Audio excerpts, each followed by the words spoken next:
am alive, excited, and full of energy this morning, back from a little trip to New York City to do a little mastermind. So that was a lot of fun.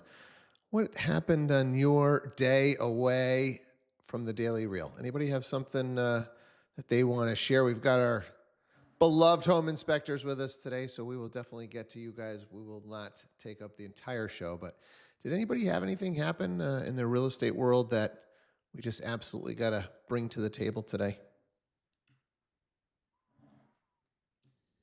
It is the May market. We did a little bit of economist stuff at the mastermind I was at yesterday in New York, and the market is opening up a little bit. You guys should be doing deals. What's going on those deals? Let's talk through them. Wow. All right. We really took the day off. Man, oh man. I guess John and Todd, you guys are going to get the stage. What do you guys have for us today? All right. Good morning, everybody. We're going to kind of walk through the exterior of the house and what we look for during that phase. And then we'll open it up to some general questions and some storytelling. Unless there's any first questions that any agents happen to have at the moment. Anybody have anything particular for home inspection? Anybody have something happen on an inspection over the past week since these guys were on that was just odd or just a good share for the group? Hey, I was doing a home inspection and this happened. Or you can share your funniest story of an inspection or the craziest critter story. We always like to hear those. All right, Stacy, what do you got? We see bears and snakes and raccoons, and you guys aren't seeing anything. That's great. I have a crazy story. I don't know what this was, and the inspector didn't know what it was either. It was in a 1972 built condo outside of Boston. And I asked a few different realtors and they had no idea either. It's like a little, it looked like a telephone. To me, it looked like an old fashioned like telephone, like hookup adapter, and it made a buzzing noise and it was shoved into the wall somehow, like that it wasn't really supposed to be there. And the noise went on and off, and it had like a wire that led somewhere to it. And the lady had lived with it, previous lady that was selling had lived with it for like 12 years and said she never had a problem and it just made a noise. It's hilarious. And my buyer doesn't really mind it, but it's like a mystery. We have no idea what it is. Stacy, do you have I a have picture? a video actually. I have a video. I don't know how I would hook the video up though. Send it to me. Send it to me and Oh, okay, I will. I can see if I can share it. Chris, you shared something. Is that, should I bring that up on the screen or is that? Stacy sent me that. That's from so that's the link. Stacy. All right, let's take a Oh look. my God, how'd she do that? So let's visit the link. Let's see what happens when I do that. Oh my God, I hope they know what it is. It was crazy. Why is it not letting me do that? Copy. Let's try. It was from I just copied it from my messenger. Let's see.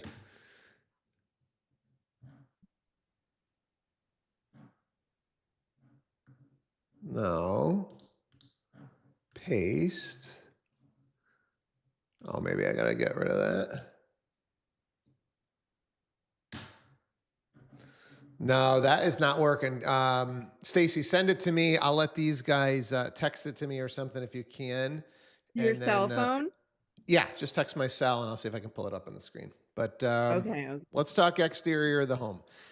One of my favorite things on our internal chats is when you guys are at a home inspection and somebody puts a picture in there. Anybody seen one of these? We should start the show on Wednesdays with that. Yeah, I didn't know which chat to put it in. I can do that too. I just texted it to you. You did. All right. Let me see. I'll get it all teed up. It'll take me a second, but I'll let you guys talk exterior. Okay. So when we start an inspection, obviously we start introduce ourselves, and I would say, let's start in the exterior. Let's walk around the house. The buyer wants to shadow me. That's wonderful. Or I walk around and go through everything afterwards. But what we're looking for is not necessarily the super obvious, because everybody sees those, the rotted trim, worn paint, that sort of thing. What we're looking very closely for is the foundation, is the house straight and true. That's one of the easiest things to see from the street. Is the, if there is a porch, is it straight? Is it leaning to one side? And then you go through the steps for the front door, handle, railings, and then I work around the house clockwise. So I go to the left and work around the house, and we're looking at the siding, the trim around the windows, the flashing around the windows, and down to the foundation, looking for cracks and movement, settlement, and how the water is, how the house is handling any water that's being thrown at it, snow, rain, etc. Where is the water going? Is the gutters catching it, or is it just coming down on the ground? And if so, is it graded towards the house, or is it graded away from the house?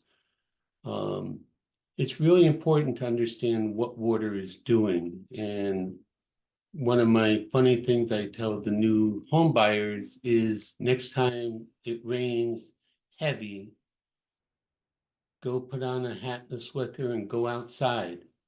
You want to know where the water is doing, what the water is doing around the house in the middle of a storm. You can see if the gutters are working, you can see where the water is flowing. Is it flowing towards the house? Is it puddling in the back? They laugh when I mention that. I said, but you need to know. So if you have any moisture issues, you know where what possibly could be causing it. And you're never going to find that on a sunny day when you're looking at the gutters. You only know if it works in the middle of a rainstorm. So I asked them to go out, look, know where the water is going. Water is the biggest damage to the house, and it's the hardest thing to find and pinpoint. Correct, Jim? That's correct. That is a huge no-no with your foundation, is that water penetration. Is once I get to the back of the house, it's just continuing the same, except the decks, and can I get underneath the decks? But again, where is the water going? Is it washing out the footings?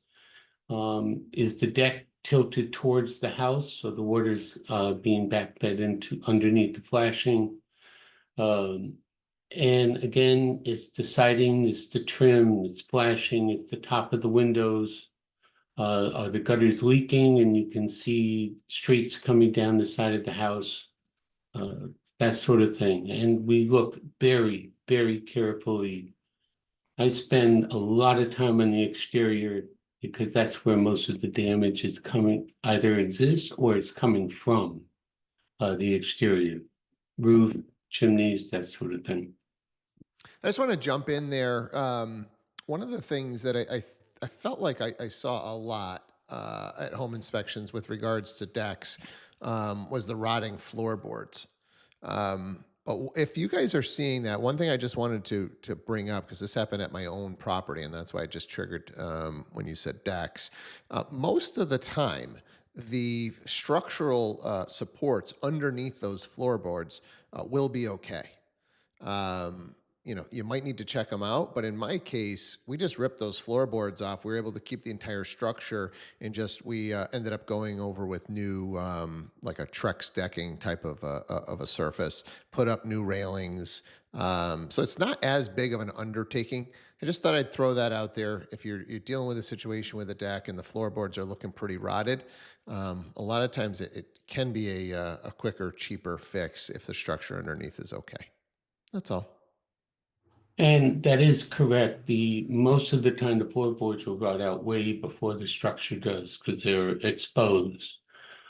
One tip, if you're ripping out the floorboards, and they're regular 5/4 floorboards, and you're replacing them with Trex, that would work. You'll probably notice a little dip in the Trex, because Trex is supposed to be 12-inch on center, and most decks are 16 inches on center for wood.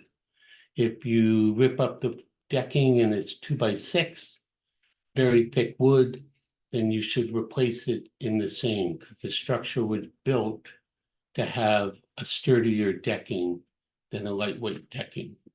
Trex doesn't have any real support to it, so these deck has to support the Trex. It's not really holding the deck together.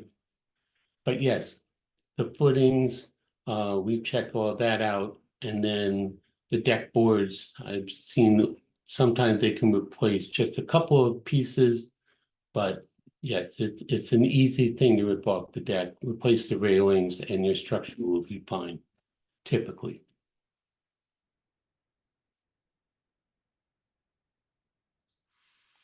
Any other questions on exterior stuff, or did you guys have any more?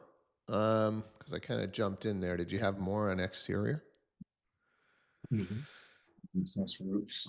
So the next major piece, obviously, on the exterior would be the roof.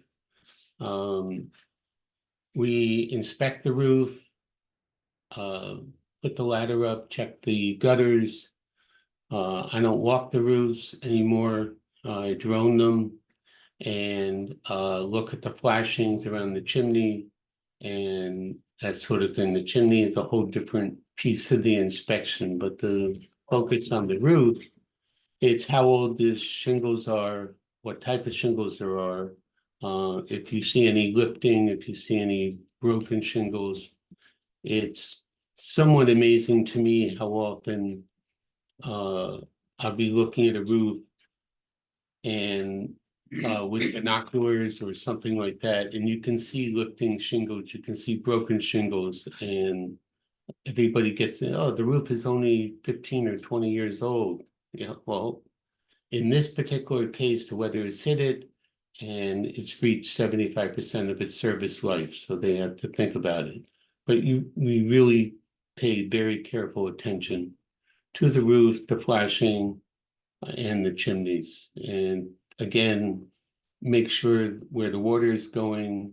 The other big piece of the roof is getting into the attic and making sure, because I can tell more about the roof from the attic than I can from the exterior due to moisture intrusion, old water stains, especially around the chimney, and whether or not there's any dipping, if there's any movement in the plywood, whether or not it was a cedar roof and stripped off and now it's an asphalt roof, that sort of thing. I've been in houses built 1800s. The cedar roof is still there in the attic, and they have just put asphalt roofs on top. So the next roof repair is going to be to strip everything off and go down to plywood. But from the exterior, it's, again, where's the water going? Follow the water courses down from the crown of the chimney down to the flashing, the roof, gutters, and siding. Anybody have any other shares regarding home inspection where you were kind of freaked out?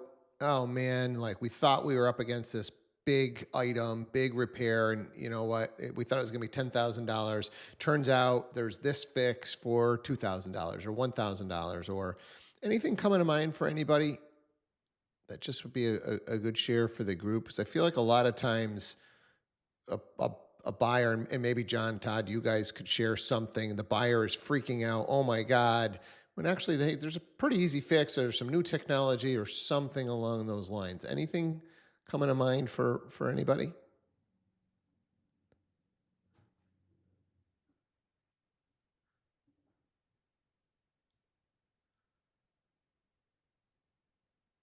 I mean, everyone kind of freaks out about the sewer mains as of late.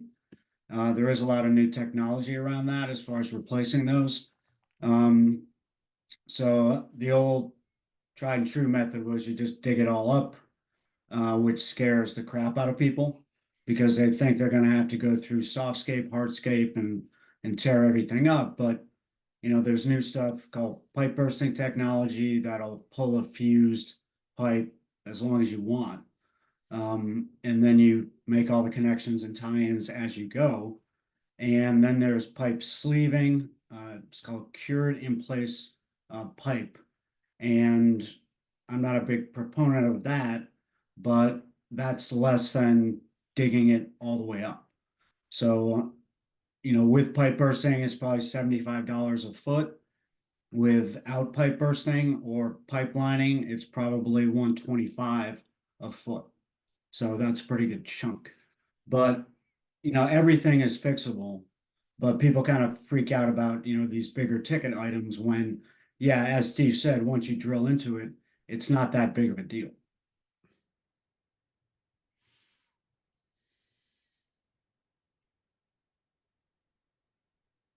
And Trina is just putting in here, just always getting multiple estimates, I think, is the way to go. Because you just never know. I swear sometimes it's just how busy is the contractor, right? They're having a slow week or a slow month. All of a sudden, there's $500 shaved off the invoice. So, get a few different estimates, get a few different solutions on how you're going to fix the problem. Right? Look at alternate solutions. There's not always just one way to fix whatever issue you're up against. I do have this video, and I don't know if the audio is going to come through, but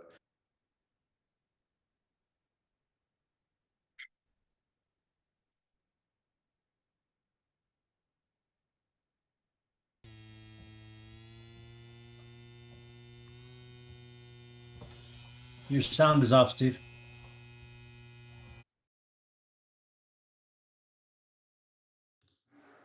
let's see. We heard the noise, but couldn't hear see the video. That's all it is. It's just the buzzing noise. I don't know if it's coming through or not.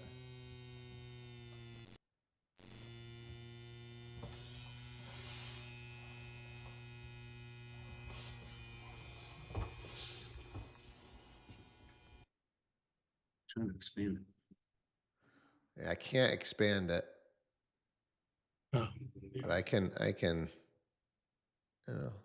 that's your best shot right there. Yeah.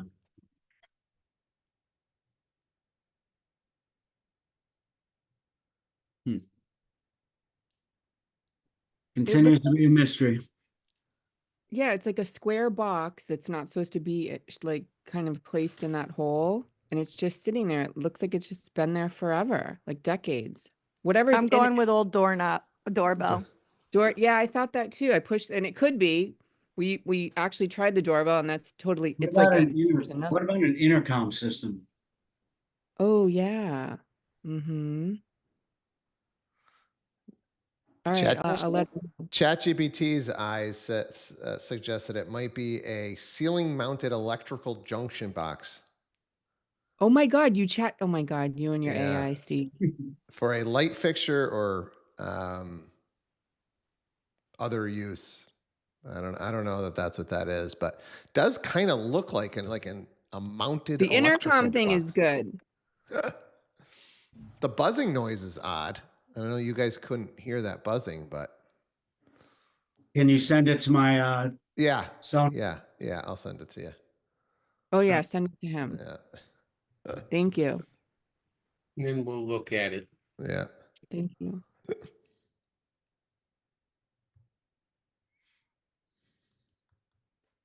My money's on intercom. Let's take some action. It's funny when people are like, I don't care, I love the place. And I'm like, so do I. It's so cute. It's perfect for you. And I'm like, we don't know what that is though.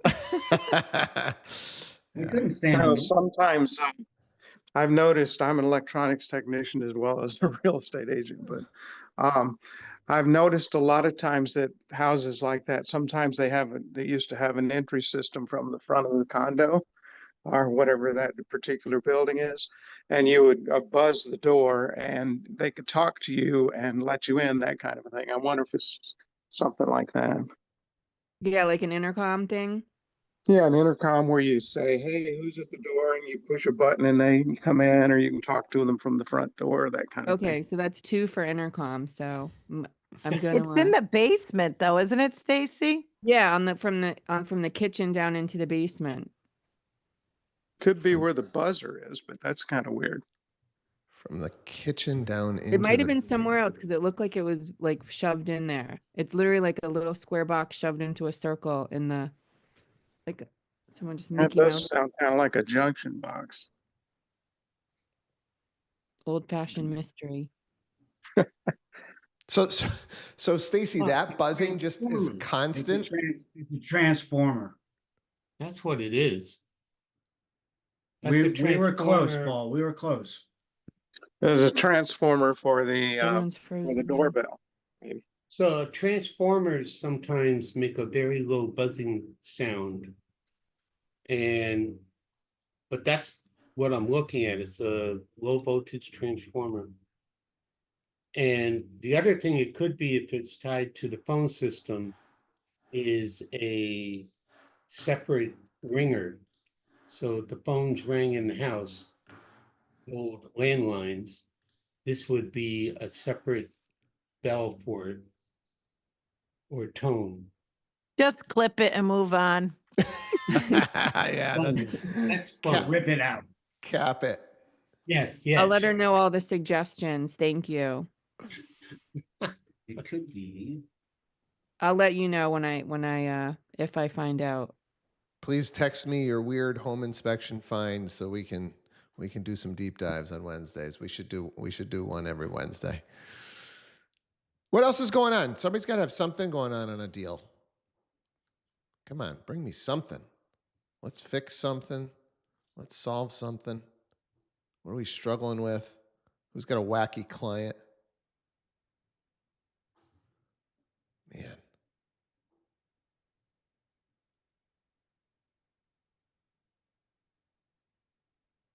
Well, I will. I got a video teed up here that I want to play. I've been trying to get to it. I think it's a really. Well, let me just play it and then we'll chat about it. Let me share this. Hopefully the audio works. Steve, It's a we little- need to jump off, so we'll see you next week. Okay, sounds great. Thanks, See guys. you next week, group. Thank you. Thank you. What is the one spy trick?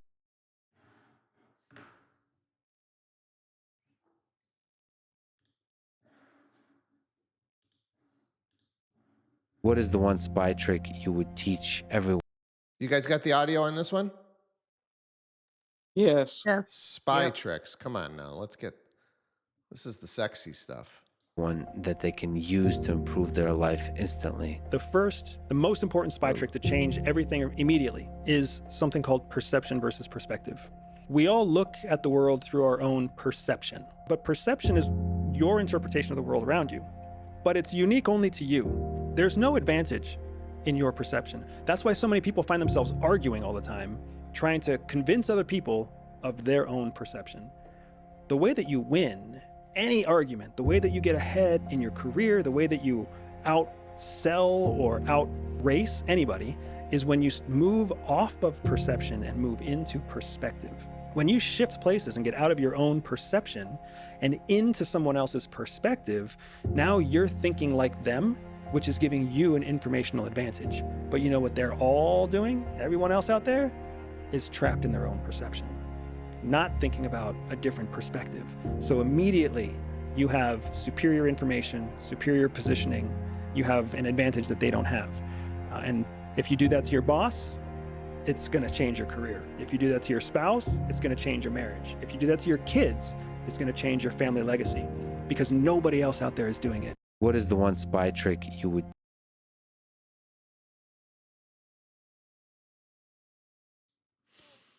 So I thought this one was pretty interesting. I'm not saying it's easy to do, but I think we even do it on this call a lot, where we're talking about how the heck could that buyer back out of that situation, or how the heck could that buyer react like they did? How did that agent react like they did? And it's definitely their perspective of that situation versus your perspective of that situation, right? And it's trying to figure out how can we exit our own perspective and just try and look at the whole scenario and think, why might they be acting like that? What could have happened today to them, yesterday to them, this week, this month, in their childhood, that could be affecting the way that they see whatever just transpired. So it's kind of deep stuff, but it's also like, it's pretty basic. But whenever you're frustrated with how something is going, how somebody's reacting, I think most people are doing the best that they can with the information that they have. But the series of events, whether they're 30, 40, 50 years old, that led up to that, determines how they are going to react to that situation. It's wild stuff. I was listening to a neurobiologist on a podcast the other day. I see your hand, Lori. I will get to it. That talked about our brain being a predictive brain. I think most of us think that we are reacting to a situation. What our brain is actually doing in fractions of a millisecond is predicting what is about to happen. We are constantly predicting. This is why you're getting nervous about something before it even happens. That is the way that our brains operate. We are consistently trying to predict a millisecond ahead what's going to happen. If you're in a conversation and you've ever caught yourself thinking about a response before, that's your brain getting really far ahead of you. You're not even listening to the conversation. You're trying to predict, I think I know what they're already going to say, and I'm already trying to think about how I'm going to rebut it instead of just trying to pull yourself back, really listen, take it in, then make your decision. Lori.